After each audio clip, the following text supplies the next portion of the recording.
Newsbreak. Samtang PhilHealth benefits o coverage mas gipalapdan pa. Dili tinuod nga nabangkaruta ang PhilHealth apan mas gipatasan o gipalapdan pa hinuon ang mga benepisyo o coverage package nini. Kini ang gipadangat personal nga maayong balita ni Philippine Health Insurance Corporation Region 10, Regional Vice President Dario Asiron Dasican atol sa gipahigayon nga press conference sa Misamis Occidental nga gihimo sa dakbayan sa Usamis dili palang dugay.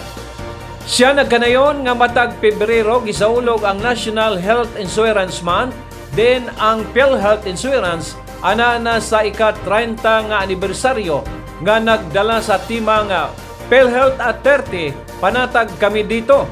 Sa miaging tuig ang PhilHealth may pasalig nga mas daghan pang mga benepisyo ang mapahimudsan sa mga membro nga gilangkuban sa napulo og tulo ka mga bag-ong benepisyo.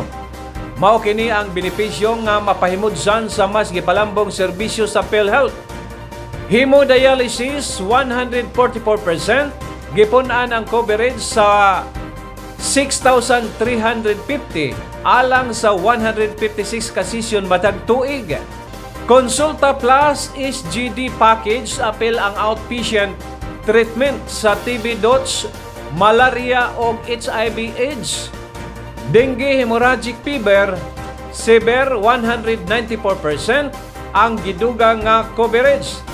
Kidney transplant G benefits package gikan sa 865,000 mas mitaas pa ngadto sa 2,093,000 ang coverage. Cataract extraction gikan sa 16,000 nahimo ng 187,100 matag mata.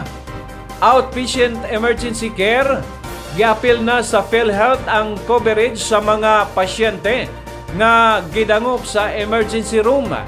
Case rate adjustment gidungagan na usab ang coverage nini sama sa sakit nga pneumonia sa kantidad nga 29,250.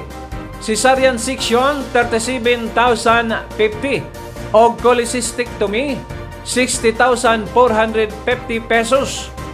Hugot nga gisunod sa mga PhilHealth branches ang mga mando ni Presidente Bongbong Marcos nga walay magpakunhod kung walay pagkunhod sa serbisyo sa PhilHealth og padayon ang kampanya nga no co-payment policy alang sa mga pasyente nga naa sa basic o ward accommodations.